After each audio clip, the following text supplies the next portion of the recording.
C'est bon, les problèmes techniques sont réglés. Bien, mes chers collègues, nous poursuivons les travaux de notre mission d'information sur le développement d'une filière de biocarburants, carburants synthétiques durables et hydrogène vert en accueillant cet après-midi M. Bruno Even, directeur général. On dit bien Even ? Directeur. Even. Bon. Directeur général d'Airbus Hélicoptères, président du comité de pilotage du Conseil pour la recherche aéronautique civile, qui représente aujourd'hui à la fois Airbus et le groupement des industries françaises aéronautiques et spatiales. Monsieur Even est accompagné par plusieurs personnes que je salue. Monsieur Pierre Bourlot, délégué général du GIFAS. Monsieur Frédéric Parisot, qui vient de rejoindre le GIFAS après avoir été major général de l'armée de l'air et de l'espace, que j'ai dû croiser sur la base des Monts d'Or. Monsieur Baptiste Voilquin, directeur en charge de la recherche, développement et de l'espace et de l'environnement. Monsieur Jérôme Jean, directeur des affaires publiques du GIFAS. Et Madame Anne-Sophie Delabigne, directrice des affaires civiles françaises du groupe Airbus. Je rappelle que cette réunion est captée et diffusée en direct sur le site internet du Sénat, sur lequel elle pourra ensuite être consultée en vidéo à la demande. Monsieur le Président, Madame, Messieurs, notre mission d'information comprend des membres issus des différentes commissions et qui représentent l'ensemble des groupes politiques de notre Assemblée. Le développement des filières de biocarburants, carburants synthétiques durables et hydrogène vert sera l'un des éléments importants de la décarbonation des transports et donc l'une des voies pour atteindre les objectifs ambitieux que s'est assigné l'Union européenne à travers le pacte vert et du paquet ajustement de l'objectif 55. Nous savons que le secteur aéronautique présente des contraintes particulières au regard des enjeux de décarbonation. Les carburants d'aviation durable sont ainsi au centre des attentions tant à l'échelon national qu'à l'échelon européen. Par ailleurs, l'hydrogène en tant que tel donne lieu à un certain nombre de recherches et de projets industriels, en particulier chez Airbus. Ces évolutions ne seront pas neutres, ni du point de vue industriel, ni du point de vue logistique pour les plateformes aéroportuaires, ni du point de vue du coût d'approvisionnement en carburant pour les compagnies aériennes. La question du prix de ces carburants est un sujet de discussion entre les compagnies aériennes et les producteurs. Encore faut-il que ce fameux carburant d'aviation durable soit disponible en quantité suffisante là où les compagnies en ont besoin. Le GIFAS a piloté l'élaboration de la feuille de route de décarbonation de l'aérien, publiée le 18 avril dernier et alimentée par les travaux du CORAC. Il prépare également le salon le salon du Bourget qui se tiendra dans quelques semaines où le gouvernement pourrait faire des annonces. Il nous importe donc d'avoir votre vision de ce dossier. Notre rapporteur, M. Vincent Capo-Canellas, qui est à l'origine de notre mission, vous a adressé un questionnaire qui peut vous servir de guide, mais, M. Even, vous introduisez votre propos comme vous l'entendez. Je passerai ensuite la parole à notre rapporteur, puis à l'ensemble de mes collègues, afin qu'ils puissent vous relancer et vous poser un certain nombre de questions. Vous pourrez ultérieurement nous transmettre des réponses aux questions écrites qui vous ont été adressées. Monsieur Even, je vous cède la parole. Merci beaucoup, mesdames et messieurs les sénateurs, monsieur le rapporteur de la mission d'information. Merci pour cette invitation qui, comme vous l'avez souligné dans votre introduction, va nous permettre d'échanger sur les défis majeurs de l'industrie aéronautique française, particulièrement le sujet de la décarbonation et dans la décarbonation, évidemment, le sujet des nouveaux carburants qui représentent une part déterminante. Donc nous avons effectivement reçu les différentes questions pour lesquelles un certain nombre d'éléments de réponse vous ont été transmis. Donc ce que j'ai prévu, c'est évidemment un propos liminaire qui va reprendre et remettre en perspective les principaux éléments de contexte et les éléments qui nous semblent importants de souligner. Évidemment, nous sommes disponibles également pour des compléments de réponse. Premier élément qui me semble important de souligner, et je voudrais commencer par ça, c'est la structuration de la filière aéronautique française. Et je pense qu'il est important d'avoir quelques chiffres en tête pour souligner l'enjeu que représente cette filière. Le GIFAS, c'est 444 membres, 190 équipementiers, dont 38 startups, 221 et 221 PME. C'est un chiffre d'affaires global de plus de 62 milliards en 2022, un plus 13,6%. Donc on voit cette trajectoire de reprise post-Covid, dont plus de 40 milliards à l'exportation, avec des commandes à hauteur de 65 milliards, dont 75% à l'exportation. Donc on voit que ce soit dans le chiffre d'affaires ou que ce soit dans le carnet de commandes, l'importance finalement de l'exportation et donc la contribution de cette filière à la balance commerciale française. On a tous en tête la crise du Covid en 2020 qui a fortement impacté le trafic aérien et donc qui a fortement impacté cette filière. Donc après finalement cette crise inédite, 2021, 2022 ont été des années de reprise et ont confirmé la reprise de l'industrie aéronautique. Si on regarde en 2022, le trafic aérien au niveau mondial est quasiment revenu au niveau de 2019. Alors pour autant, et c'est aussi important de l'avoir en tête, on n'est pas forcément nécessairement sorti de la crise. On est passé d'une crise de la demande avec l'impact du Covid à une crise de l'offre dans un délai particulièrement très court, reprise très forte de la demande et des enjeux industriels, de montée en cadence de l'ensemble de ce qu'on appelle la supply chain, de l'ensemble des acteurs industriels. C'est le défi d'aujourd'hui. Et cette sortie de crise, au-delà de la supply chain, est marquée évidemment par une économie mondiale qui est affectée par la guerre en Ukraine, et puis les enjeux d'énergie, de matières premières, d'inflation et de ressources humaines, de compétences, capacités à attirer et à recruter. Donc en 2023, la filière doit réussir ce qu'on appelle le ramp-up, donc la montée en cadence pour tous les secteurs, et avec dans le même temps des démonstrateurs de technologies nouvelles qui sont essentiels au regard des enjeux de compétitivité et de décarbonation. Donc c'est le contexte global actuellement de la filière. Donc le GIFAS et la filière poursuivent cette transformation avec des initiatives telles que Start Air, le club des startups françaises de la filière, créé en 2022 pour générer du lien et faire circuler l'innovation entre startups et entreprises. Au-delà de ce contexte, crise de la demande, crise de l'offre, maintenant avec l'enjeu de montée en cadence, c'est ce que vous avez souligné dans votre introduction, la filière doit relever plusieurs défis très importants, et au premier chef, la décarbonation. Lorsqu'on regarde l'histoire de l'aéronautique, et l'objectif de mon propos, c'est évidemment pas de faire un cours d'histoire, mais c'est important de mettre en perspective, finalement, avec la décarbonation, c'est la 4e révolution du transport aérien que nous sommes en train de vivre. On a eu le défi de la physique, démontrer que ça pouvait voler. On a eu le défi de la sécurité, démontrer qu'on pouvait voler de manière sûre. On a eu le défi de la compétitivité, démontrer qu'on pouvait développer le vol commercial pour qu'il soit accessible à tous. Et le 4e défi, la 4e révolution à laquelle on fait face, c'est démontrer qu'on peut voler de manière sûre, de manière compétitive et de manière décarbonée. Pour illustrer l'enjeu de la filière, le transport aérien, il est aujourd'hui responsable de 2,5% des émissions de CO2 d'origine humaine.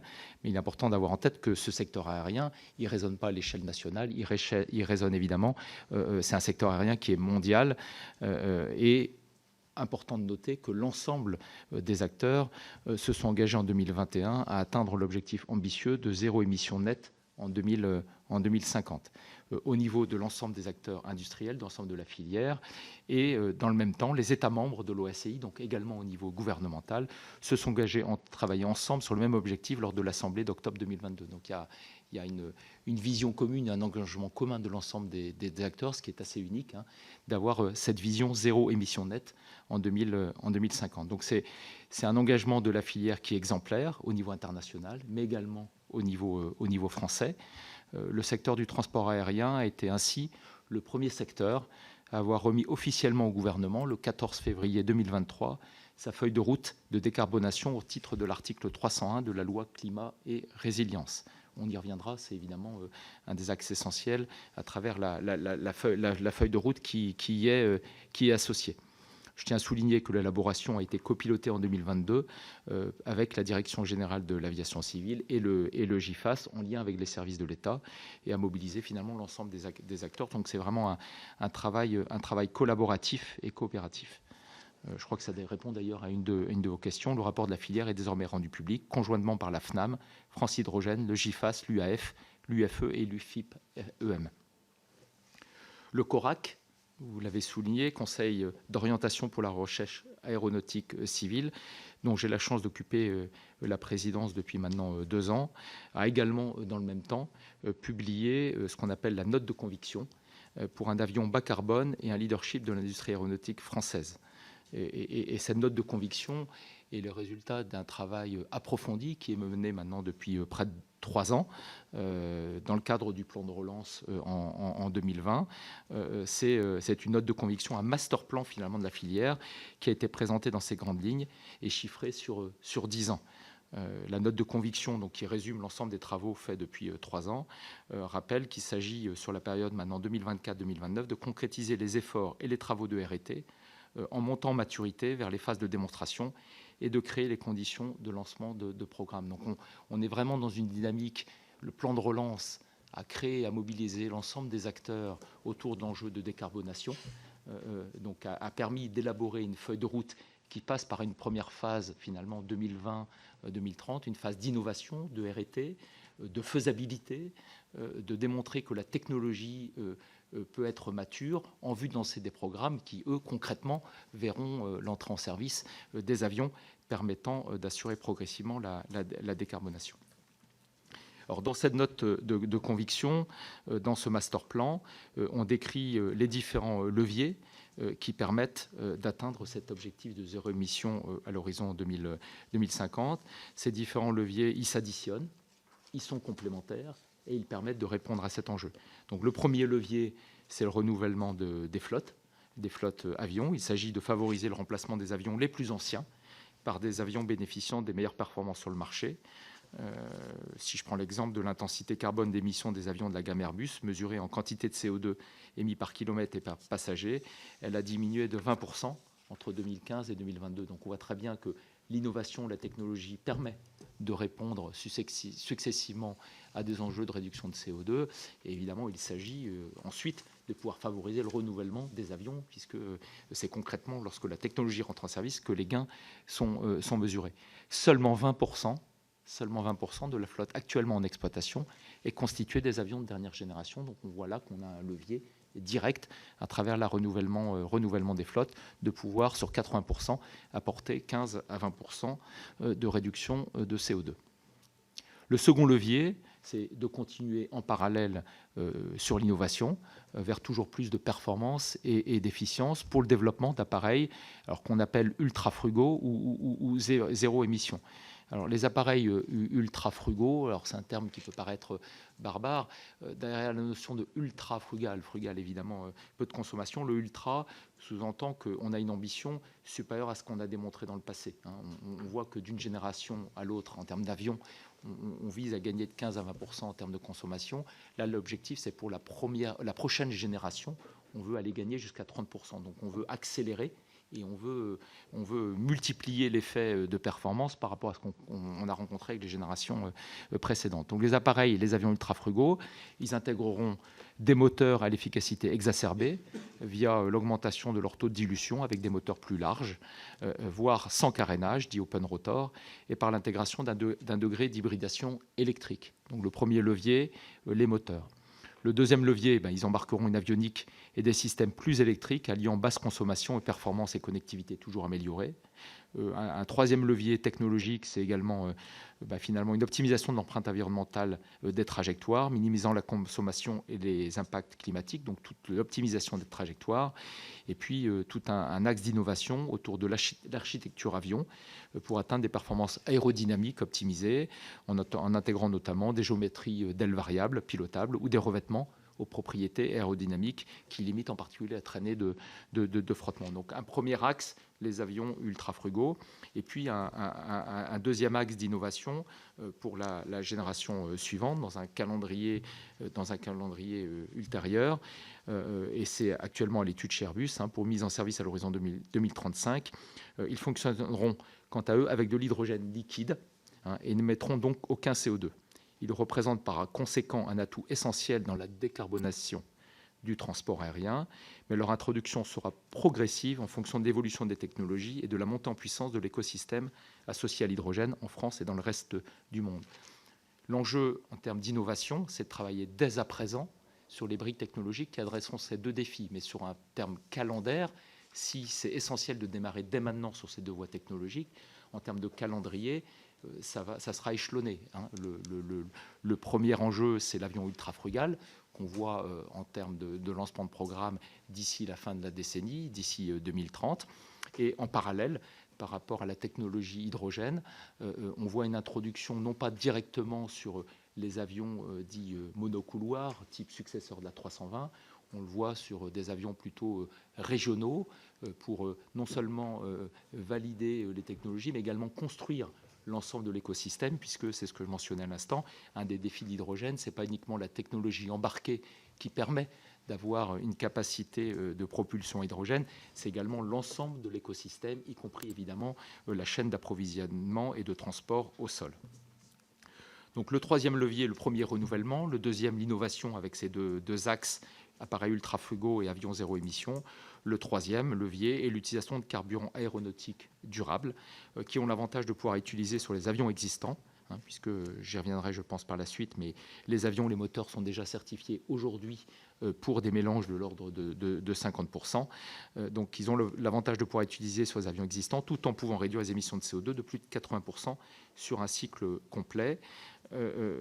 L'ensemble de ces leviers sont additionnels, ils s'additionnent, ils sont aussi complémentaires. On y reviendra par la suite, mais le sujet des carburants d'aviation durable, en dehors de l'enjeu de créer la filière, il y aura un enjeu de coût, avec des coûts qu'on estime entre un facteur 2 à 3 par rapport au kérosène. Donc on voit bien que dans le même temps, travailler sur des technologies qui permettent de réduire la consommation est un élément clé par rapport au développement des carburants d'aviation durable. Donc j'insiste sur le fait que l'ensemble de ces leviers sont complémentaires. Donc c'est pour ce troisième thème, carburant d'aviation durable, que vous sollicitez et que nous allons détailler. Donc les éléments et chiffres s'appuient notamment sur la feuille de route décarbonation au titre de l'article 301 de la loi Climat et Résilience, qui a été remise au gouvernement le 14 février dernier. Nous avons déjà transmis des éléments de réponse écrits et si besoin, nous les compléterons évidemment suite à cet entretien. Les carburants aéronautiques durables sont dans tous les cas amenés à jouer une part importante dans la feuille de route de la décarbonation, principalement parce qu'ils sont utilisables sans modification majeure des avions, 50% de mélange déjà certifiés.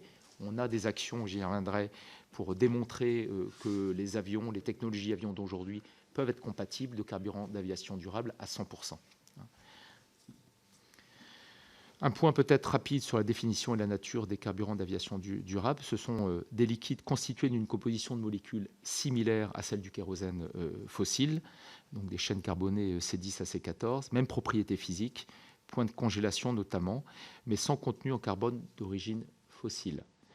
Tous utilisent une certaine quantité d'hydrogène mélangé à une source de carbone qui peut être d'origine biologique, se trouver dans des déchets organiques ou industriels, ou encore directement prélevés dans l'air, la capture de carbone. 7 filières sont certifiées jusqu'à un taux d'incorporation de 50%, dont 4 en particulier sont considérées comme devant avoir une contribution forte à la demande en volume à l'horizon 2030. Alors, il y a ce qu'on appelle les HEFA, HEFA, huiles et graisses hydrotraitées, produits à partir de matières premières, alors là, c'est un peu plus technique, de l'axe 9 de la directive européenne RED sur les énergies renouvelables, donc huiles et graisses recyclées, le BTL, biomass to liquid, obtenu par le procédé de gazéification et recomposition Fischer-Tropsch à partir de biomasse solide de type résidus agricoles, résidus forestiers, plantes lignocellulosiques ou déchets municipaux. Troisième filière, c'est le procédé alcool to jet, ATJ, qui, lui, utilise un processus chimique pour la conversion de biomasse lignocellulosique. Et le quatrième, c'est PTL, Power to Liquid, ou e-Fuel, qui est un carburant purement synthétique, produit à partir d'hydrogène et de CO2, capturé directement dans l'air, effluent ou atmosphère, qui ne dépendent donc pas de la biomasse, mais demandent de plus grandes quantités d'électricité. Tous ces carburants devront être conformes au règlement ReFuelEU et à la directive RED européen, qui garantissent leur durabilité et qui ne rentrent pas en concurrence donc avec la nourriture humaine ou animale. Leur bilan carbone devrait être supérieur à 70%, ce qui signifie que le carbone capté par la photosynthèse ou par la captation des gaz dans l'atmosphère devrait être supérieur de 70% à celui émis pour leur production et pendant le vol. Donc, après ces éléments rapides de définition et d'introduction, enjeu pour le déploiement de l'utilisation des carburants d'aviation durable. Donc les travaux pour atteindre la certification à hauteur de 100%, puisque j'ai souligné qu'ils étaient aujourd'hui des avions et moteurs certifiés à 50%, sont en cours, notamment via la feuille de route du CORAC, avec entre autres les premières démonstrations en vol d'hélicoptères et d'aéronefs commerciaux utilisant des carburants d'aviation durable purs. C'est le projet qui est mené conjointement avec les DGAC, le projet qu'on appelle Volcan. Les enjeux concernent en particulier la compatibilité de certains matériaux, élastomères notamment, sur certaines fonctions telles que les joints ou les tuyauteries. L'objectif, c'est d'être capable de démontrer cette capacité 100% à l'horizon 2025-2026.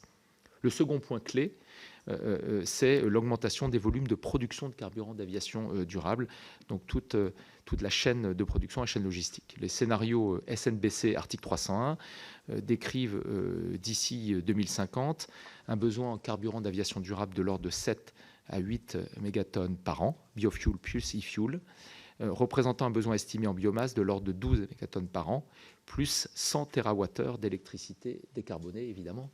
Tout l'enjeu par rapport à l'électricité qui sera utilisée, c'est qu'elle soit décarbonée. Et là, de ce point de vue-là, au niveau national, on a un positionnement assez spécifique et qui peut être exploité. L'introduction de tels volumes appelle également une amélioration des procédés ou le développement de nouvelles technologies de conversion offrant des rendements et des performances économiques supérieures. Ces nouvelles filières donc de production devront être certifiées au niveau international avec une recherche d'efficacité accrue du processus. À ce titre, une structuration des acteurs français et européens est nécessaire afin de soutenir le projet de clearing house porté par l'EASA, c'est-à-dire de guichet unique permettant aux candidats à la certification de trouver un soutien technique, administratif et financier. Donc tout l'aspect évidemment normatif, réglementaire est essentiel par rapport au développement de cette filière-là. Au-delà des enjeux, les scénarios travaillés, 3 scénarios d'introduction des carburants d'aviation durable ont été définis. Le premier qui vise 6% d'incorporation en 2030 et 63% en 2050, selon le projet initial de la Commission européenne, et fait un très large appel aux biocarburants, près de 33%, le Power to Liquid, PTL, représentant 27%, et l'hydrogène, 5%, pour tous les départs France internationaux. Le deuxième scénario vise quant à lui 10% d'incorporation en 2030, et non plus 6%, et 85% en 2050. Il fait appel à plus d'électrocarburants, donc cette fois-ci c'est 44% de PTL, contrairement au scénario précédent qui est à 27%, et l'hydrogène également qui monte de 5 à 12%, avec une accélération de l'introduction des avions à hydrogène. Ce scénario correspond à un recours plus limité à la biomasse, mais demande plus d'électricité. Donc c'est évidemment le compromis et le trade-off. À noter que l'accord politique obtenu à Bruxelles sur le ReFuelEU prévoit quant à lui finalement 6% de carburant d'aviation durable en 2030 et 70% en 2050, dont 35% de PTL. Donc on voit que avec le premier scénario, on est dans les ordres de grandeur. On a un troisième scénario, évidemment plus ambitieux, qui est une variante du précédent, avec le même objectif de 85% de carburant aviation durable en 2050, mais cette fois avec plus de biomasse, en utilisant le procédé hybride eBTL, qui consiste à injecter dans le processus BTL, on commence à rentrer dans les sigles, de l'hydrogène à partir d'électrolyse, ce qui permet de mieux utiliser le carbone contenu dans la biomasse et d'augmenter ainsi les rendements. Dans ce cas, la biomasse redevient majoritaire avec 50%, dont 35% des BTL. Le Power to Liquid étant à lui à 25%, l'hydrogène à 12%. Ceci permet aussi de faire baisser la demande en électricité d'environ 10 TWh. Les carburants aéronautiques durables sont donc bien une composante majeure de la décarbonation du transport aérien, quel que soit le scénario. Les acteurs de la construction aéronautique sont engagés à jouer leur rôle dans l'émergence d'aéronefs compatibles à 100%. C'est le projet Vulcain que je mentionnais avec l'objectif de le démontrer à l'horizon 2025-2026 et appuie les démarches d'émergence d'une filière de production et de distribution des carburants aéronautiques durables, sachant que l'enjeu va donc résider dans les quantités de matières premières disponibles et de puissance électrique qui sera nécessaire pour le processus. En ce sens, la récente mise en place du groupe de travail de haut niveau rassemblant l'ensemble des acteurs concernés est un signal fort pour voir émerger les incitations politiques et le cadre réglementaire nécessaire. Avant de conclure ce propos liminaire, évidemment disponible pour toutes les questions, je souhaiterais, mais je comprends que vous l'aviez abordé également, aborder le thème du Salon international de l'aéronautique et de l'espace au Bourget. Ça va être évidemment un rendez-vous important pour la profession du 19 au 25 juin, avec des rendez-vous importants. Paris Airlab, un focus évidemment sur l'enjeu de la décarbonation et sur l'enjeu des initiatives en termes d'innovation. L'avion des métiers, je l'ai souligné en introduction, c'est aujourd'hui dans la montée en cadence l'un des plus grands défis de la filière, la capacité à attirer les talents et les compétences. Paris Air Mobility, une opération Start Me Up, l'opération L'Aéro Recrute, journée grand public, donner de la visibilité, et puis évidemment une grande fête aérienne tous les week-ends. Sur un espace dédié de 1000 m², le Paris Air Lab se conçoit comme une exposition immersive vers un voyage décarboné, dont la visite elle-même est comme s'engager sur la trajectoire de décarbonation du transport aérien. L'exposition à vocation internationale s'appuiera sur la contribution d'une trentaine d'acteurs sous la forme de maquettes, supports visuels et interactifs pour aborder les thèmes majeurs suivants. Et je ne suis pas exhaustif, mais évidemment, les carburants alternatifs durables en font partie. Il y aura évidemment aussi des présentations autour des thématiques de l'hydrogène, de l'avion plus électrique, des moteurs ultra sobres, de choix d'architecture de voilure innovantes. Et je m'arrête là, mais évidemment, tout un choix et un panel de technologies. Il y aura également des conférences tout autour de ces thèmes-là, tout au long de la semaine. Donc évidemment, si j'en parle, c'est que nous sommes très heureux de pouvoir vous y accueillir dans maintenant un peu plus de 2 semaines. Je vous remercie pour votre attention et évidemment, nous sommes disponibles pour vos questions. Merci, Monsieur Even. Monsieur le rapporteur. Merci, Monsieur le Président. Monsieur le Président Even, d'abord, merci de cette présentation. Plusieurs questions. D'abord, vous avez rappelé le scénario, en tout cas l'objectif, de zéro émission nette en 2050, objectif de l'OACI. Comment vous voyez la capacité des différents pays, des différents continents à converger de manière relativement coordonnée et à permettre que les compagnies ne soient pas soumises à une concurrence qui viendrait notamment des pays qui ne sont pas dans l'Union européenne avec des objectifs d'incorporation différents et donc des coûts différents. Est-ce que vous soutenez des démarches diplomatiques à l'OACI, des démarches sur les accords de réciprocité qui permettront, dans ce cas-là, de faire que nos hubs ne soient pas pénalisés et que les lignes, d'ailleurs, qui sont opérées par les compagnies de l'Union européenne ne se retrouvent pas soumises à une très forte concurrence de pays qui n'auraient pas les mêmes coûts. Parce que vous avez rappelé que derrière les biocarburants ou les fuels derrière, il y a un coût qui est évidemment supérieur. Ça, c'est le premier sujet. Et puis, je voulais également vous poser la question, puisque vous êtes représentant du GIFAS, mais aussi au travers d'Airbus Hélicoptère et du groupe Airbus, représentant d'un groupe qui est leader au niveau mondial. Vous avez forcément des clients dans le monde entier. Vous avez des relations au niveau militaire avec tous les États, en tout cas un grand nombre. Et c'est heureux, c'est une très très belle entreprise qui fait notre fierté. Mais quand vous regardez la façon que les pays ont d'appréhender cette décarbonation et que vous nous comparez, quelles leçons vous en tirez? Est-ce que vous avez le sentiment que nous nous sommes mis collectivement au niveau français, européen, dans une stratégie qui vous paraît efficace, soutenable, qui préserve aussi l'emploi, la souveraineté?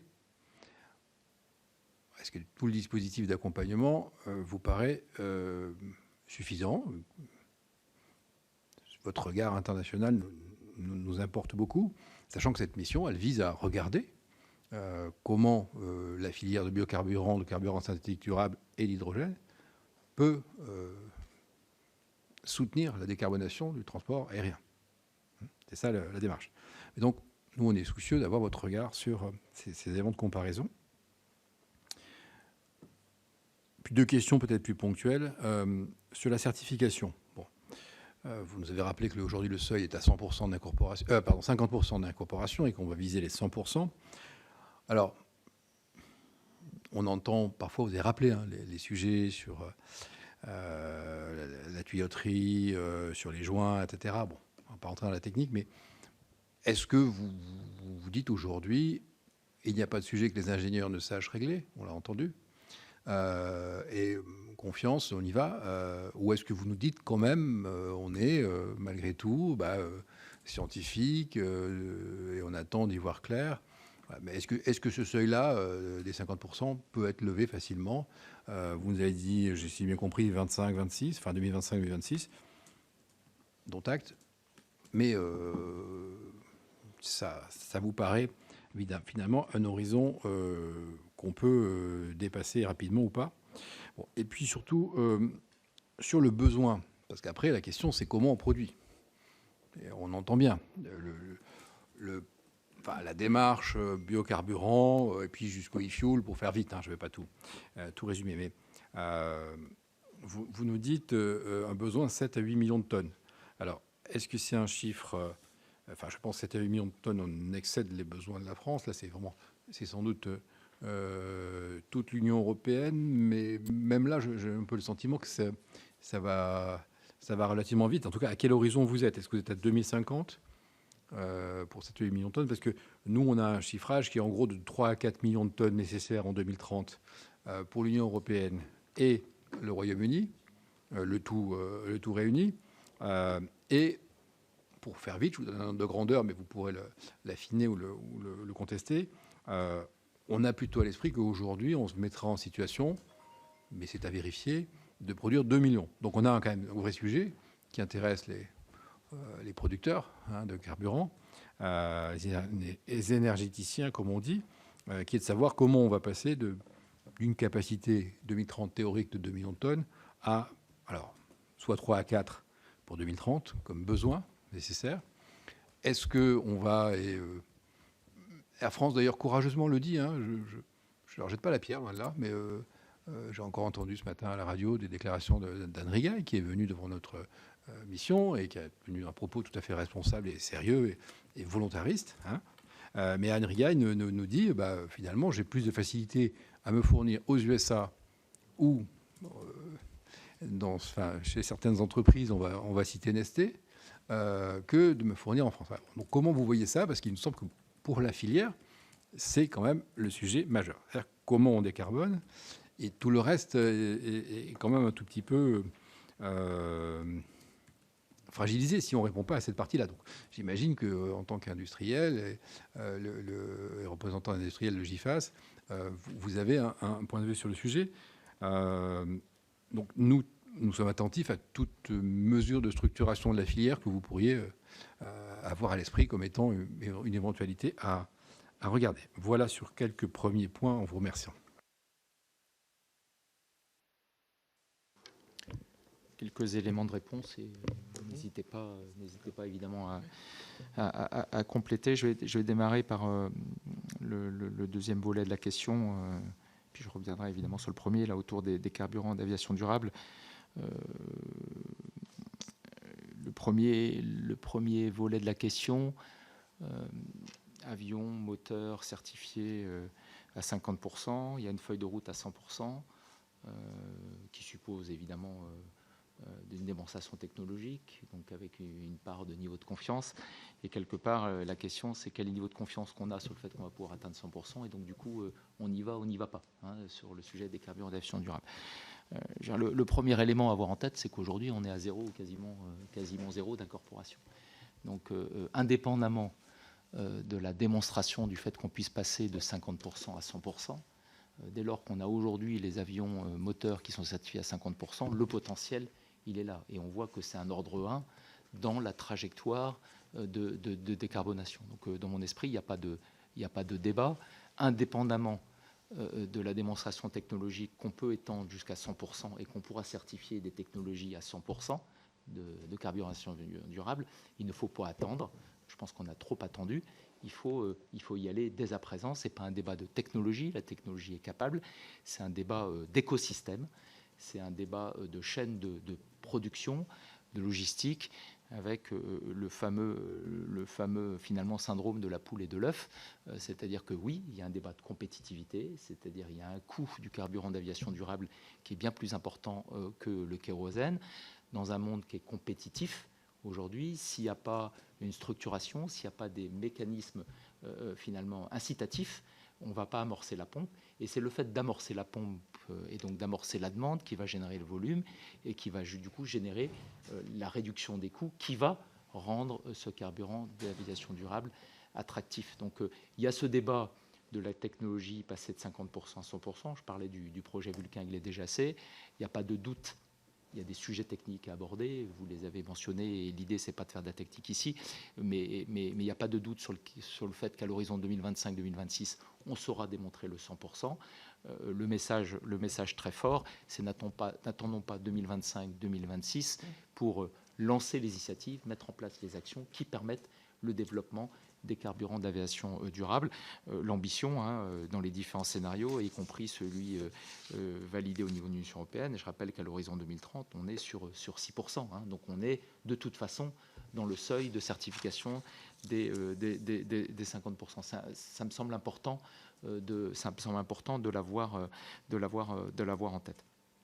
Ensuite, c'est finalement le cœur du sujet, le deuxième volet de votre question autour des carburants d'aviation durable, le sujet de l'écosystème, le sujet de la chaîne de production.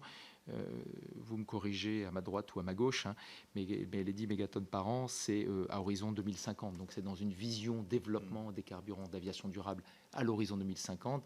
C'est le besoin qu'on estime en termes de consommation par rapport au trafic aérien. Donc, peut-être par rapport aux chiffres que vous aviez, on est sur des horizons de temps peut-être qui sont différents. Et là, vous êtes sur quel périmètre? Là, c'est France, départ international. Départ international. C'est France Domestique plus France, départ international. En 2050. En 2050. Ok, d'accord. Pardon, excusez-moi, je coupe une seconde, mais je reviens juste sur la certification. Pour vous dire les choses clairement, on a entendu les autorités qui s'occupent de la certification. Ils nous ont dit, a priori, tout le monde nous dit que c'est pas compliqué de passer le seuil de 50%, mais il faut quand même qu'on nous le prouve. Oui. Parce que celui qui va signer en bas de la feuille prendra une importante responsabilité, et ça ne sera pas que les autorités françaises d'ailleurs sans doute, mais je voudrais quand même... On est bien d'accord, c'est-à-dire que la certification, elle n'est prononcée que lorsque l'ensemble du dossier technique est validé, y compris l'ensemble des tests et des démonstrations. Donc c'est à la fin du process, c'est ce qu'on voit en 2025-2026. L'ensemble des acteurs sont confiants. Il faut qu'on exécute, d'où les projets qui sont lancés. Mon point, c'est de souligner en parallèle de cette démonstration sur laquelle il y a un niveau de confiance raisonnable, encore faut-il aller jusqu'à évidemment la démonstration, on a aujourd'hui un niveau de certification à 100% qui justifie d'ores et déjà par rapport au potentiel de s'engager dans le développement de cette filière, et ne serait-ce que l'objectif 2030 par rapport à 6%. Donc l'enjeu, il est bien évidemment au niveau de la chaîne de production, au niveau de l'écosystème, production, approvisionnement, d'avoir les points d'approvisionnement. C'est l'ensemble finalement de l'écosystème, en incluant les aéroports, les compagnies aériennes, évidemment les acteurs et les avionneurs. C'est l'ensemble de cet écosystème qui doit se mettre en route par rapport à cet objectif 2030 qui est déjà à 6%. Et là, c'est un débat de normes, c'est un débat régulatif, mais c'est également un débat incitatif. C'est-à-dire qu'il faut effectivement, et c'est là où on voit un certain nombre d'actions qui sont menées, des groupes de travail qui mobilisent l'ensemble des acteurs. C'est essentiel. C'est essentiel puisque, quelque part, pour engager l'ensemble des acteurs sur une solution qui, au départ, sera vue comme étant plus chère que le kérosène classique, et à un moment donné, il faut bien ces mesures incitatives. Donc c'est un élément essentiel pour rentrer dans cette boucle vertueuse qui fera que les producteurs seront intéressés, il y aura une demande, il y aura du volume, et ça réduira et ça réduira le coût de production, et donc ça développera la demande. Je l'ai mentionné dans mon introduction, c'est vraiment complémentaire du travail en même temps sur la technologie de réduction de la consommation, puisque en vision moyen terme, on considère néanmoins, même dans une logique de développement, que le coût de production restera supérieur à celui des kérosènes. Donc c'est un des paramètres d'ailleurs qu'on intègre dans nos modèles par rapport à la croissance du trafic aérien. On intègre le fait qu'il y aura un coût du carburant plus élevé, mais d'où l'enjeu de travailler également sur des solutions dites ultra-frugales qui permettent de réduire la consommation et donc le coût global des carburants. Donc j'ai bien noté la remarque d'Enrigail, et je pense que c'est un élément essentiel qu'au niveau national, européen, évidemment, on crée le contexte réglementaire, normatif, incitatif, fiscal pour mobiliser la filière autour du développement des carburants d'aviation durable. Les solutions technologiques, elles existent. Il y a un certain nombre de filières. Par rapport aux 10 mégatonnes par an, ce n'est pas 100% de biomasse. C'est un mixte, on l'a vu, entre les différents scénarios, y compris les carburants synthétiques.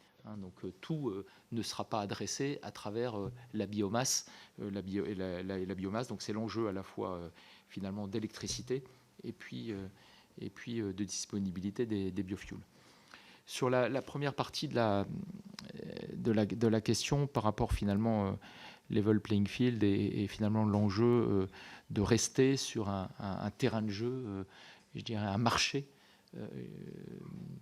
équilibré en termes de compétitivité, et qu'on ne crée pas une distorsion de concurrence avec finalement des exigences réglementaires qui seraient différentes en France et en Europe par rapport au reste du monde. C'est évidemment une question qui est fondamentale. Le premier point par rapport à l'ambition zéro émission 2050, vous avez mentionné l'OACI. Je mentionnerai qu'il y a l'aspect, je dirais, des gouvernements, l'aspect étatique, il y a aussi l'aspect des acteurs industriels. Donc c'est vraiment l'ensemble des acteurs qui sont engagés sur cet objectif-là, à la fois les acteurs industriels et puis à la fois à travers l'OACI, évidemment, les différents pays représentatifs. C'est essentiel de garder cette dynamique internationale au regard de la question que vous soulevez. Donc par rapport à la question, est-ce qu'on soutient toutes les actions au niveau diplomatique pour s'assurer de la réciprocité? C'est essentiel. Ça sera essentiel pour s'assurer qu'on n'a pas des exigences au niveau national ou au niveau européen qui seraient décorrélées des exigences qu'il pourrait y avoir dans d'autres pays ou d'autres régions du monde. Il y a le risque que vous mentionnez par rapport finalement à des compagnies aériennes qui feraient l'objet d'une concurrence sur d'autres lignes qui ne seraient pas soumises aux mêmes conditions au niveau de l'Europe ou aux portes de l'Europe. C'est vrai pour les constructeurs aussi. C'est dans une logique où par rapport à cette ambition à laquelle on croit en termes de constructeurs, en s'engageant sur des solutions technologiques et donc des avions qui répondent à cet enjeu de décarbonation, si à un moment donné ces technologies qui répondent à un enjeu souligné par nos autorités, si ce besoin-là n'est pas souligné dans d'autres parties du monde, évidemment, on va se retrouver avec des technologies et des avions potentiellement plus cher par rapport à un enjeu, et c'est tout à fait justifié, et on est engagé dans cette voie-là, mais il ne faudrait pas se retrouver effectivement dans une situation où on a des solutions qui ne seraient pas compétitives par rapport au reste du monde. Donc à la fois l'ambition, elle est incontournable, l'enjeu de la décarbonation du trafic aérien. Nous y sommes engagés au niveau de la filière.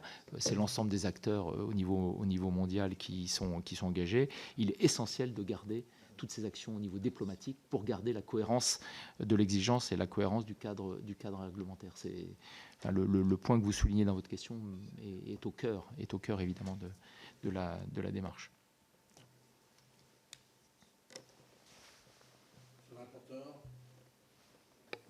Oui, merci.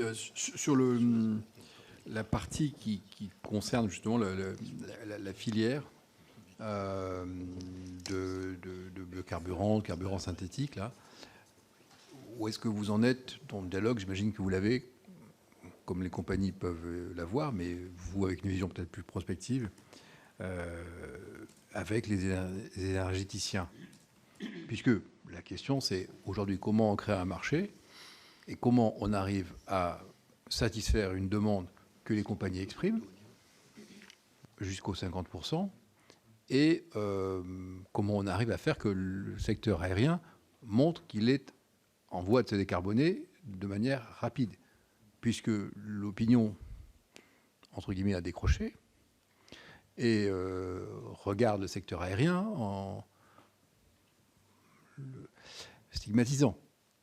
Et on voit encore, la semaine dernière, une annonce de taxation de plus pour le secteur. Donc, pardon de le poser en termes un peu brutaux, mais je me dis que, tout à l'heure vous disiez un peu l'œuf et la poule, c'est vrai, mais on a le sentiment que cette affaire n'est pas réglée, c'est-à-dire le niveau de production et le niveau de prix. Alors, vous allez me dire, c'est pas à vous, c'est au gouvernement, c'est à nous de faire des propositions, mais justement, si j'ai suggéré avec le groupe Union Centriste de créer cette mission, et si mes collègues avec moi essayent de travailler là-dessus, c'est dans l'idée d'essayer de faire émerger ce marché notamment. Bon, ça c'est un premier sujet. Et puis juste, après je vais passer la parole à mes collègues, sur l'hydrogène et l'affaire de l'avion électrique, parce que il y a 18 mois, on se serait dit, tiens, il y a eu des annonces gouvernementales et on nous a dit 2035, l'hydrogène. Bon. Alors maintenant, on nous dit, oui, je ne vais pas dire prototype, mais enfin, bon, 2035, il y aura sans doute quelques avions à hydrogène, mais enfin, pour voir comment ça marche. Bon.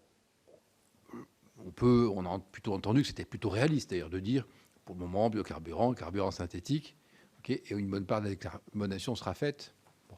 Mais où est-ce que vous en êtes, et puis au titre peut-être d'Airbus aussi, sur l'hydrogène? On a plutôt compris que c'était court courrier, moyen courrier, mais que c'est quand même une rupture technologique et qu'il y a tout un sujet d'environnement autour, notamment sur les aéroports. Et puis alors pour le coup, il ne s'agit pas de partir d'Europe et d'atterrir ailleurs sans qu'il y ait aussi les mêmes infrastructures. Bon, donc sur hydrogène, où est-ce que vous en êtes de la technologie, de la réflexion?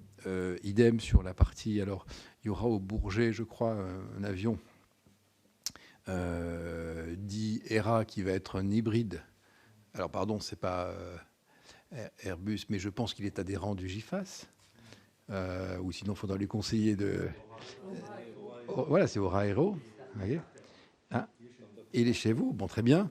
Bon, mais ça, c'est une innovation.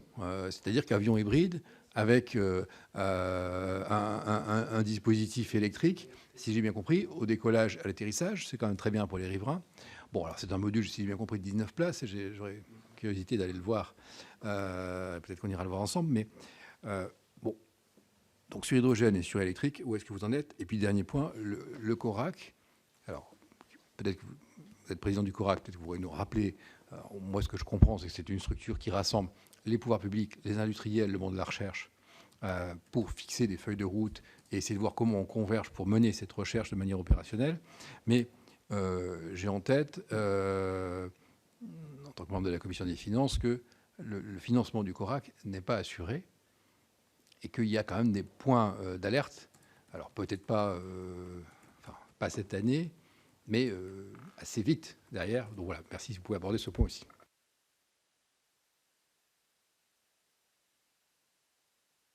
S'il vous plaît, oui. On est suivi, hein, je vous... Un certain nombre de points. Juste pour revenir par rapport à la série de questions précédentes, avant de revenir sur les questions que vous avez soulevées ici, on parlait à un moment donné du caractère finalement incitatif. On faisait référence aux États-Unis. Effectivement, gardons en tête les mécanismes qui ont été mis en place aux États-Unis à travers l'IRA, qui vraiment est un phénomène incitatif de soutien à l'ensemble des initiatives qui visent à la décarbonation. Donc on fait le parallèle à nos enjeux de développement des filières à carburation durable. C'est évidemment un enjeu essentiel que d'être capable d'avoir des soutiens similaires pour garder finalement une concurrence équitable. Ça me semble être un élément essentiel. Vous avez souligné également dans un des volets de la question l'aspect, finalement, l'image du transport aérien. Je voudrais souligner plusieurs éléments. Le premier élément, c'est que le transport aérien est engagé, et je souligne qu'on est un des premiers secteurs industriels à avoir remis une feuille de route dans le cadre de l'Arctique 301 par rapport à la décarbonation. Donc on est une filière engagée, avec une feuille de route crédible, solide, qui vise à l'horizon 2050 à avoir une industrie décarbonée à travers les différents leviers qu'on a utilisés. J'y reviendrai sur l'aspect CORAC financement, mais c'est le premier élément qui me semble essentiel. Il y a un engagement et il y a une feuille de route crédible. Deuxième élément, c'est évidemment le transport aérien. Il y a le défi de la décarbonation sur lequel nous avons cette feuille de route. Il ne faut pas mettre de côté l'ensemble de la contribution du trafic du secteur aérien, à la fois à l'économie nationale, à l'économie européenne, internationale. C'est une filière d'excellence, premier contributeur à la balance commerciale. Et c'est également, on peut raisonner à l'échelle nationale, mais si on regarde à l'échelle européenne, voire internationale, on a aussi un certain nombre de régions du monde sur lesquelles l'aérien est bien souvent la seule source ou moyen de décloisonnement. Donc ça contribue évidemment à un monde non seulement en développement, mais à un monde, comme on dit, soutenable, où l'ensemble des acteurs sont connectés. Donc, lorsqu'on regarde le secteur aérien, il faut regarder son défi de la décarbonation, mais également tout ce qu'il a apporté, tout ce qu'il continue d'apporter. Ça me semble essentiel. Par rapport au sujet des carburants aviation durable, où on en est, il y a le groupe de travail de haut niveau qui a été créé sous l'impulsion ministérielle transition énergétique, industrie, transport. Il a été créé le 14 février. Donc, il y a un certain nombre de groupes de travail qui ont été initiés, qui regroupent l'ensemble des acteurs, et donc y compris les énergéticiens. Donc, on peut se dire effectivement, mi-février, on aurait pu le faire avant. Il est là, et ça, je pense que c'est une bonne chose. C'est que la dynamique est en place avec une dimension transversale. L'ensemble de l'écosystème est mobilisé, et on verra au niveau du Bourget des communications par rapport à un certain nombre de résultats. Donc, par rapport à ce défi de mobiliser l'ensemble de l'écosystème, je pense que le système est en marche et le système est en branle en impliquant l'ensemble des acteurs. Donc, de ce point de vue-là, je suis assez positif. Maintenant, il faut évidemment aller jusqu'au bout et obtenir et démontrer que la filière se développe. Par rapport à l'hydrogène, où on en est, important d'avoir en tête le fait qu'on travaille dans le cadre de la feuille de route CORAC qui vise à la décarbonation du secteur aérien sur plusieurs filières technologiques en parallèle. L'ultra-frugalité, et donc là on travaille sur des technologies moteurs, avions, qui visent à être capables de lancer un programme successeur monocouloir type A320 à l'horizon 2030. On est sur une accélération en termes de performance par rapport à ce qu'on a eu dans le passé, mais on est dans cette logique-là. La technologie hydrogène. Permet de couper parce qu'il pourrait utiliser le mât d'hydrogène parce que l'avion, il dure combien, 40 ans? Non, on est. Ah oui, donc c'est un avion, c'est combien? C'est 40 ans la durée d'un avion, non? On est typiquement sur une quarantaine d'années par rapport aux générations précédentes. Donc là, les nouveaux moteurs, ils ne pourront pas utiliser l'hydrogène demain. On voit bien sur la... on prend des hypothèses. Je ne sais pas. Non, mais c'est une bonne remarque. Je mentionnais tout à l'heure le fait que quand on regarde les avions qui sont actuellement en service, il y en a 20% qui sont de nouvelle génération. C'est-à-dire c'est déjà le cas. Il y a 80% aujourd'hui qui sont de génération précédente. Donc on va voir le même phénomène par rapport aux nouvelles technologies. On a les avions d'aujourd'hui, on aura les avions ultra-frugaux dont les programmes seront lancés à l'horizon 2030, les avions hydrogène, et donc il y aura effectivement des systèmes de séquencement où plusieurs technologies pourront exister en parallèle.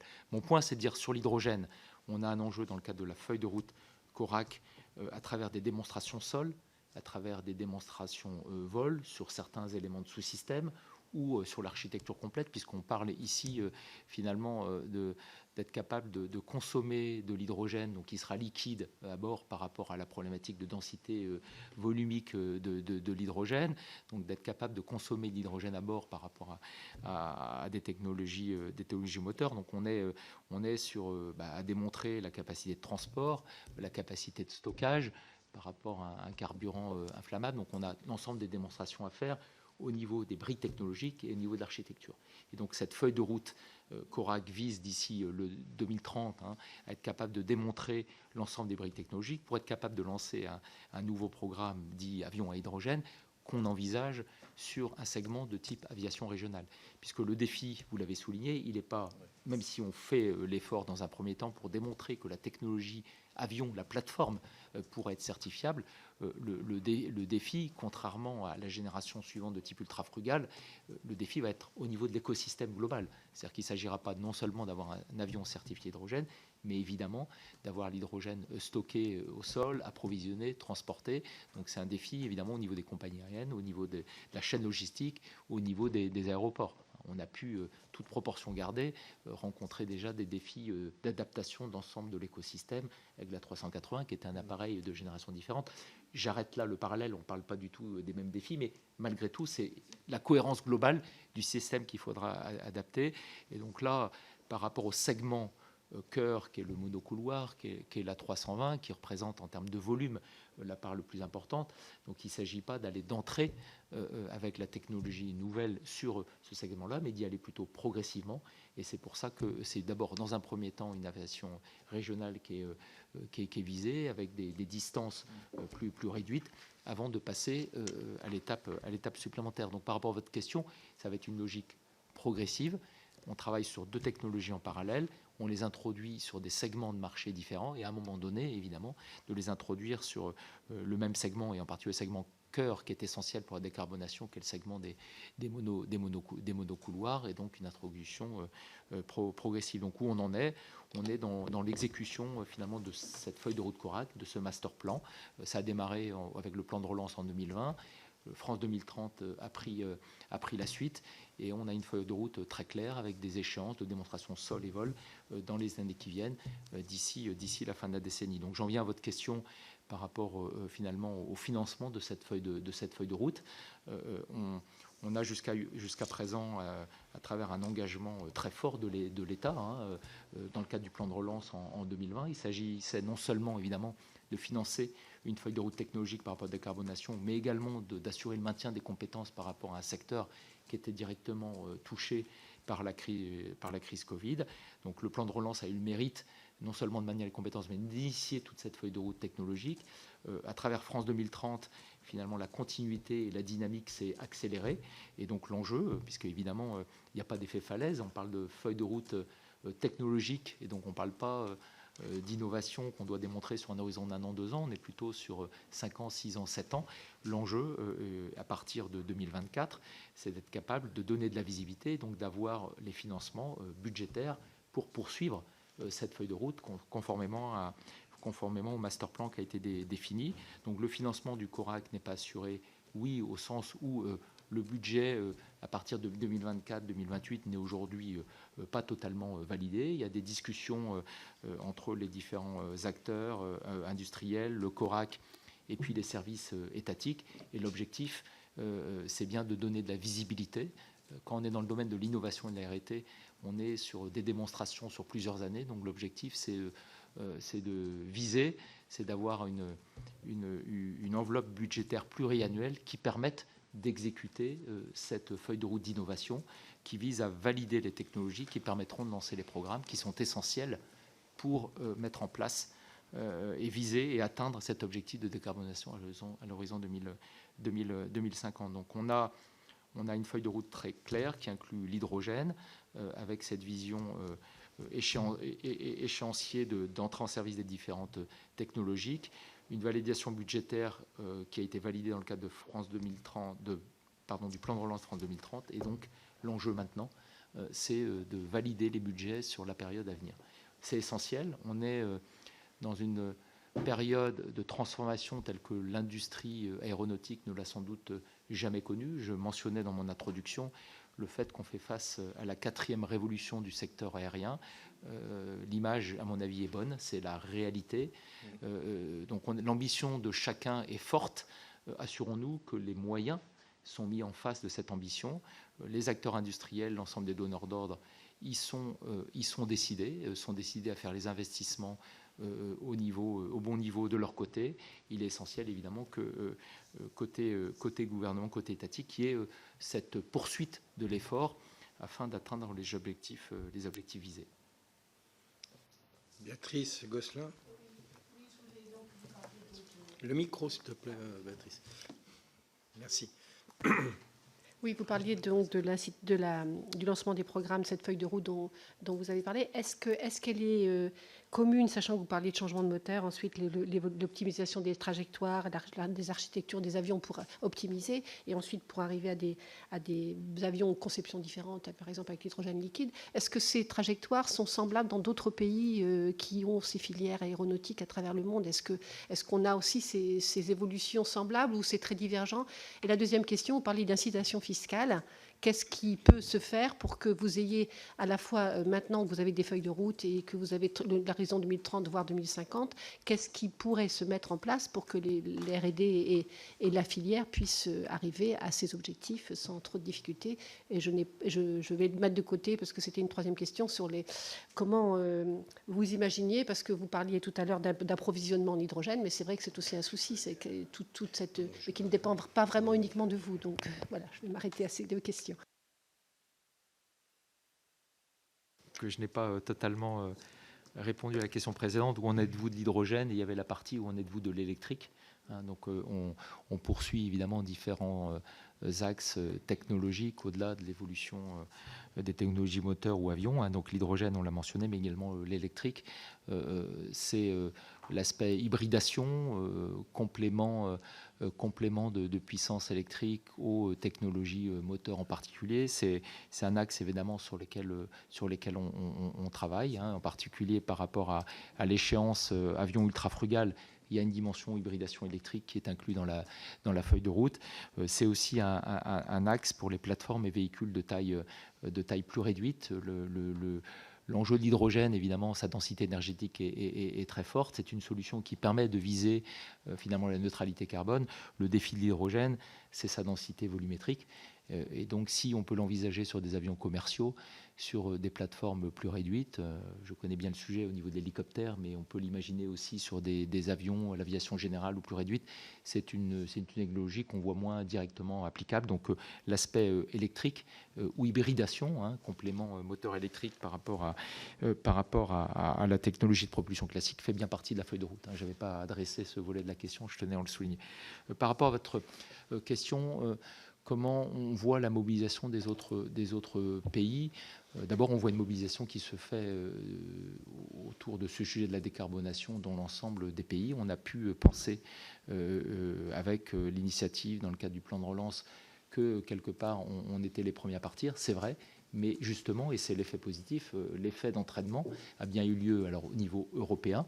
Et on voit à travers les efforts budgétaires en Allemagne, en Espagne, en Angleterre, que l'ensemble des pays se mobilisent autour de cet enjeu de décarbonation, ou bien identifier le fait que cet enjeu de neutralité carbone passait par cette transformation technologique, et chaque pays, évidemment, se mobilise pour s'assurer que sa chaîne industrielle, ses acteurs industriels feront partie de la génération suivante. Donc c'est aussi une question qui nous est posée au niveau national. On a pris les mesures, on est engagé dans une vraie dynamique. Gardons cette dynamique-là pour rester autour de la table, parce que dans le même temps, un certain nombre d'acteurs au niveau européen sont très mobilisés et font l'effort budgétaire. On voit aussi au niveau des États-Unis. On parlait du mécanisme IRA, que finalement cet enjeu de la décarbonation est clairement en haut de l'agenda, avec des mécanismes évidemment réglementaires importants. Les carburants d'aviation durable sont vus comme un levier d'ordre 1, mais on voit qu'autour de l'hydrogène, il y a aussi des programmes financés côté étatique par les différentes agences gouvernementales. Donc c'est bien l'ensemble des pistes technologiques qui sont regardées. Je pense que le défi... c'est une ambition incroyable, évidemment, de faire partie de cette aventure-là. Neutralité carbone à horizon 2050, mais on voit qu'au regard de l'ambition, on ne peut pas négliger un seul des leviers, et c'est bien l'ensemble des leviers qu'il faut travailler. C'est la conclusion à laquelle on arrive au sein du CORAC avec les acteurs étatiques, mais c'est aussi ce qu'on voit au niveau international à travers la mobilisation dans les différents pays européens, au niveau États-Unis. Sur la Chine, vous avez moins d'informations. Je pense que c'est plus compliqué de savoir un petit peu l'évolution aéronautique. Ah bon, excuse-moi.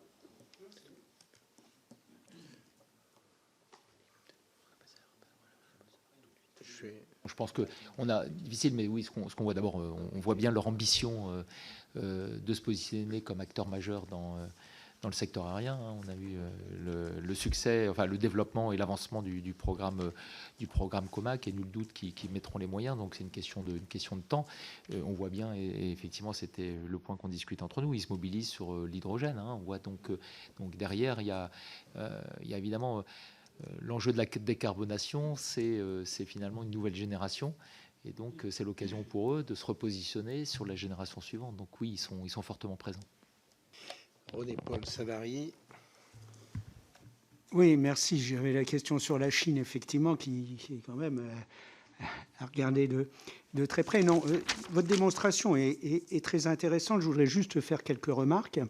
Vous dites bien que l'avion à hydrogène, la capacité, plutôt un intérêt régional. Or, on a pris des mesures pour que, par rapport au train, les régions n'utilisent plus l'avion, puisqu'on ferme les liaisons entre différentes capitales régionales dès l'instant où elles sont en moins de 2 heures. Donc, on peut se poser un peu des questions quant à cette stratégie-là.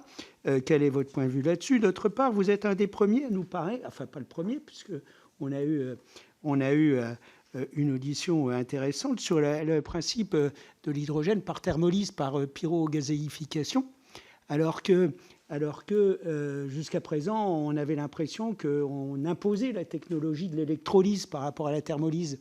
Or, il nous semblait que ça pouvait être intéressant, puisque ça consomme un peu plus de biomasse, mais beaucoup moins d'électricité que par rapport à l'électrolyse. Donc je voulais savoir, c'est le BTL, si j'ai bien noté, donc ça a un intérêt, ça confirme ce qu'on avait entendu quand on a auditionné certains acteurs.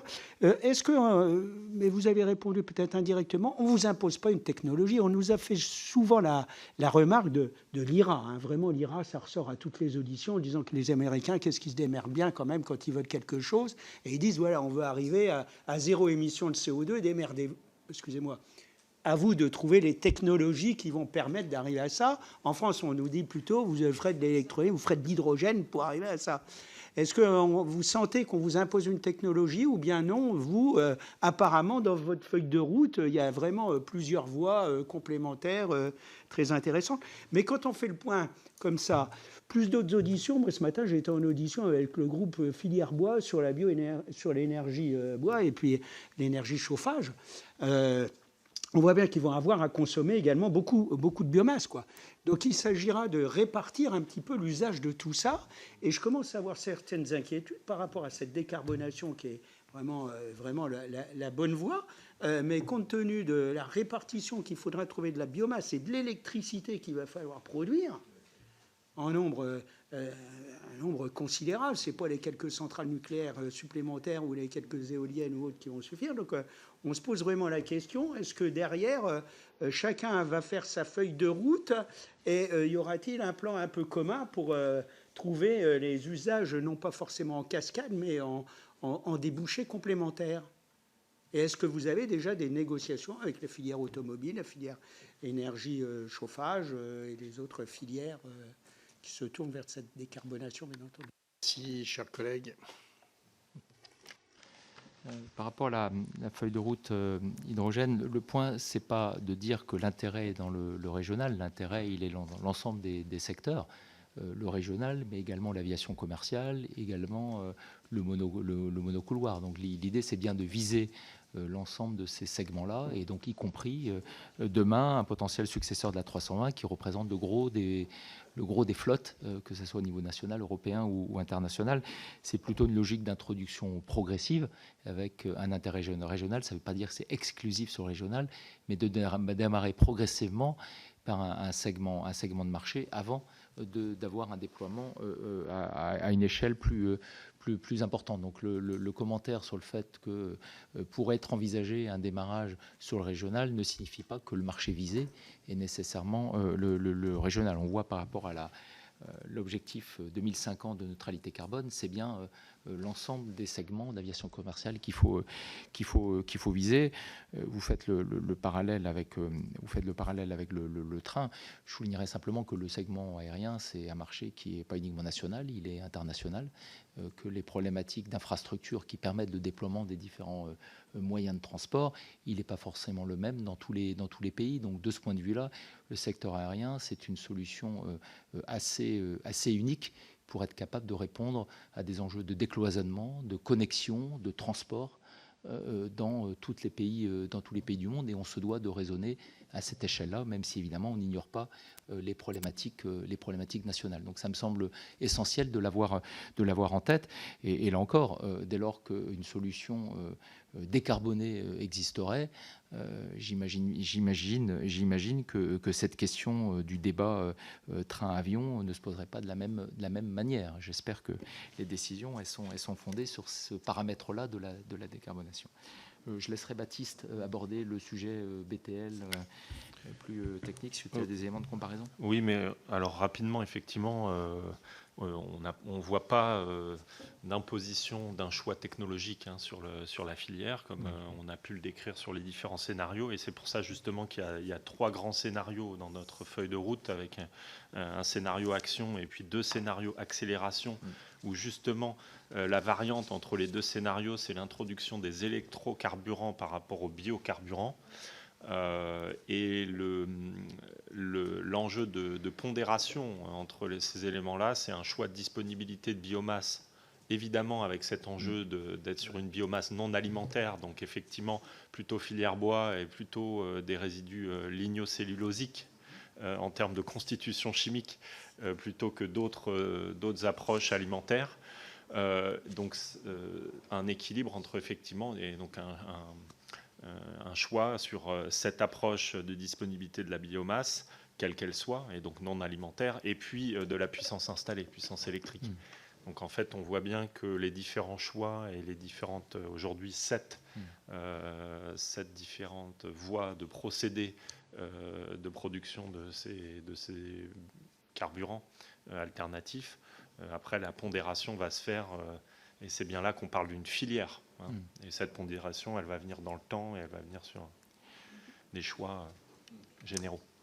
Et pour compléter ton point, on ne nous impose aucun choix technologique. Je voudrais insister là-dessus. C'est-à-dire que ce qu'on partage, non pas ce qu'on nous impose, mais ce qu'on partage, c'est l'ambition 2050 d'un secteur aérien décarboné.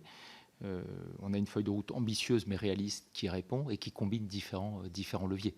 Et ça, c'est le résultat d'une analyse objective, rationnelle, technologique, qui inclut, c'est-à-dire qu'il faut l'ensemble des paramètres. J'ai souligné dans mon propos liminaire que ces leviers-là sont liés. La technologie qui vise à avoir un avion ultra frugal, c'est elle-même, grâce à la réduction de la consommation, qui permettra le déploiement des carburants d'aviation durable, puisqu'ils seront étant de coûts de production plus élevés. Donc les deux sont paramètres. Donc l'hydrogène, il ne nous est pas imposé. Il y a une conviction du fait que c'est une solution technologique qu'il est essentiel d'explorer pour avoir l'ensemble des leviers qui permettent d'avoir un secteur aérien décarboné. D'où l'enjeu, dans le cadre de la feuille de route CORAC dans les années qui viennent, d'être capable de continuer à instruire ces choix technologiques. Donc c'est important on nous impose rien. C'est bien le résultat d'un travail partagé au niveau des acteurs industriels avec les secteurs étatiques. Je crois que c'est aussi la force du CORAC qui finalement combine l'ensemble des acteurs, que ce soit les grands donneurs d'ordre, que ce soit les PME, que ce soit les ETI, que ce soit finalement les services étatiques compétents, pour arriver à une feuille de route ambitieuse mais réaliste. Et je pense que par rapport au sujet de la biomasse, l'électricité s'est abordé. Je voudrais simplement souligner qu'on a une opportunité assez unique aussi en France, par rapport à cet enjeu de développement de la filière carburant d'aviation durable, avec en particulier l'enjeu à un moment donné des carburants synthétiques qui supposent, y compris pour l'hydrogène, d'avoir de l'électricité décarbonée. On a cette capacité, donc on a les ingrédients au niveau national de développement d'une filière qui réponde aux enjeux. Oui, là où vous avez pleine raison, c'est qu'aujourd'hui, la puissance électrique installée n'est pas suffisante. une économie décarbonée, si on dépasse notre industrie, aura besoin de beaucoup, beaucoup plus d'électricité qu'aujourd'hui. C'est clair. L'hydrogène, il faudra le produire.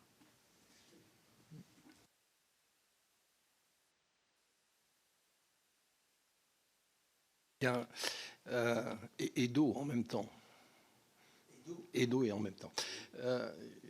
Je vais essayer de, pas de relancer, mais de faire préciser, si vous voulez, par rapport au rapport qu'on va rendre, où on va formuler un certain nombre de propositions.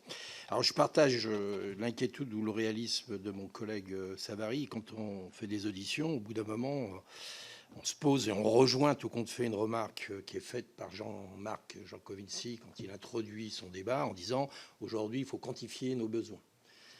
Et quand on entend, on peut soit avoir des inquiétudes ou en tous les cas regarder les choses avec pragmatisme. Tout à l'heure, M. Leven, vous avez utilisé l'image de la poule et de l'œuf. Alors évidemment, à un instant T de l'évolution, on peut se poser la question de dire pour avoir une poule, il me faut un œuf, et pour avoir un œuf, il me faut une poule. Sauf que c'est à l'instant T d'une évolution qui a mis un certain temps pour arriver à proposer une reproduction par l'œuf au niveau des oiseaux. Et si je dis ça, c'est parce que tout au long de cette évolution, il y a eu un parcours, et on voit bien quand on regarde ceux qui étudient l'évolution de la nature, que dans la nature, il y a eu des expériences, des chemins, ces chemins ont été abandonnés, pris autrement. Vous venez de nous parler d'un écosystème, alors là, c'est nous qui essayons de le monter, à développer d'ici 2050. Dans un écosystème, il y a plusieurs acteurs. Et de votre point de vue, dans ces acteurs, quels sont ceux qui sont des points à renforcer? Je ne veux pas dire des faiblesses, mais des points à renforcer. Et par quels moyens on peut les renforcer pour que l'écosystème puisse avoir toute sa force d'ici 2050?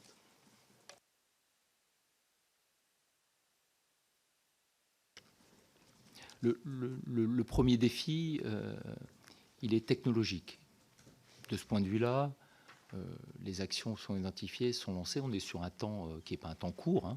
Il s'agit de démontrer une faisabilité technologique avant de lancer des programmes. Mais les actions sont engagées. L'enjeu, il est, à travers votre question, vous avez raison, plutôt sur s'assurer que les conditions, en partie budgétaires, sont là pour être capable d'exécuter la feuille de route CORAC sur l'horizon de la décennie et de ne pas perdre le bénéfice de ce qui a été engagé à travers le plan de relance et France 2030. Et je dirais qu'il y a le défi, il est là et il faut le clarifier dans la période à venir, mais les actions sont engagées. Je pense que là, il y a un enjeu à accélérer, même si les actions sont engagées, c'est sur l'aspect écosystème et puis l'aspect carburant d'aviation durable, demain hydrogène, sur le fait que finalement l'ensemble des acteurs de l'écosystème sont présents. Alors pourquoi je dis accélérer? Donc c'est à la fois, il y a eu une prise de conscience et un alignement de l'ensemble des acteurs sur le fait que c'est un besoin, et d'où le groupe de travail qui a été créé sous l'égide ministérielle à partir de février, avec l'ensemble des acteurs. Pour moi, c'est une dynamique très positive. C'est la preuve qu'il y a un alignement et une volonté d'y aller.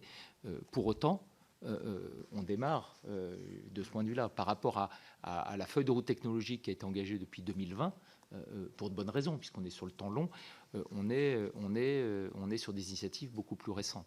Je dirais que c'est dans ce domaine-là, la mobilisation, les mesures incitatives pour faire en sorte que l'ensemble des acteurs, à commencer par les acteurs de la production énergéticiens, mais également les utilisateurs, pour qu'ils soient finalement incités à pouvoir utiliser ces nouveaux carburants et rentrer dans cette spirale vertueuse.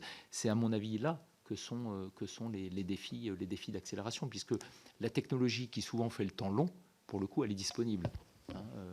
Moteurs, avions sont déjà certifiés à 50%. Donc on a les ingrédients. Il faut mettre l'écosystème en branle. Je pense qu'il y a un bon alignement, une prise de conscience et une volonté. Il faut maintenant traduire concrètement 6% en 2030 par rapport à l'incorporation des carburants d'aviation durable. C'est peu et beaucoup. C'est peu par rapport à l'objectif qu'on a en 2050. C'est beaucoup par rapport au peu ou prou 0% qu'on a aujourd'hui, avec tout l'enjeu de développement d'écosystèmes, de chaînes logistiques, de production et autres. Donc c'est à mon sens là, puisque c'est le premier levier en termes d'horizon de temps, il est important de bien s'assurer que la mobilisation continue. Merci. Au tout début de votre intervention, vous avez parlé de la situation internationale, des problèmes liés à l'inflation. Vous avez cité ressources humaines. Est-ce qu'aujourd'hui, dans ce domaine-là, vous avez toute la compétence qu'il faut pour réussir cet écosystème? Est-ce que vous avez les ressources humaines nécessaires, suffisantes? Voilà, c'est un point que j'aimerais que vous faisiez part. Le sujet, puis Pierre n'hésite pas à compléter, le sujet des ressources humaines, je le soulignais dans le contexte initial par rapport à l'enjeu global de la filière de monter en cadence. Donc mon point n'était pas spécifique par rapport à l'enjeu de l'exécution de la feuille de route technologique, même si ça en fait partie. C'est vraiment par rapport à, quand on regarde la séquence que le secteur vient de traverser, c'est une séquence unique, hein, une crise de la demande brutale avec la crise Covid en 2020, une disparition presque totale du marché en l'espace de quelques semaines, et puis finalement tout aussi brutalement 2021-2022, une reprise du trafic aérien avec la crise dans laquelle on est, hein, finalement une crise de l'offre, une capacité de l'ensemble du système industriel, dont les hommes et les femmes sont les premiers maillons, hein, à monter en cadence. Donc mon message, il était autour de cette montée en cadence industrielle par rapport finalement aux technologies et aux programmes d'aujourd'hui, et donc de souligner que cet enjeu de décarbonation, cet enjeu d'investissement majeur et d'exécution d'une feuille de route de décarbonation sur l'horizon 2020-2030, hein, qui suppose des investissements importants, s'inscrit dans un contexte où le secteur n'est pas totalement sorti de la crise. Il n'est plus dans la même crise, mais il reste dans un contexte difficile de monter en cadence. Donc, après, il y a aussi des défis en termes de compétences spécifiques par rapport, en termes d'innovation, d'engineering, par rapport à l'exécution de cette feuille de route technologique.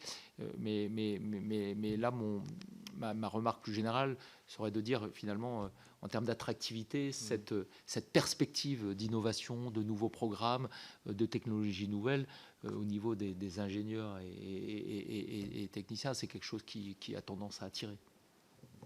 Ouais. Vas-y, bien sûr. Oui, on a la chance en France, notre secteur a la chance d'avoir des écoles d'ingénieurs dédiées. Et ça, c'est très très important. Donc c'était tout le groupe ISAE, hein, ISAE Super-Héros, avec l'ESTACA, ISAE, l'école de Poitiers, l'ENSMA, SUMECA ici en région parisienne. Et ça, c'est totalement différent en Allemagne, par exemple. Les meilleurs des ingénieurs, parmi les meilleurs ingénieurs, la plupart viennent chez nous. Ce n'est pas le cas en Allemagne. Ils vont dans l'automobile. L'aéronautique est beaucoup moins porteur en Allemagne. Nous, non. On soutient assez massivement le GIFAS, le groupe ISAE, Super-Héros, et l'ENAC. Dernièrement, le directeur général me disait qu'il n'avait pas vu de baisse de niveau, ni en qualité, ni en quantité, à l'entrée comme à la sortie de l'école. Donc c'est plutôt rassurant. Bon, à côté de ça, on est comme les autres secteurs industriels, on peine à recruter. Alors, moins, bien sûr, Airbus, Safran, Thales, Dassault, que les PME. En 2022, on a recruté 18 000 personnes. Et cette année, l'objectif, c'est 25 000.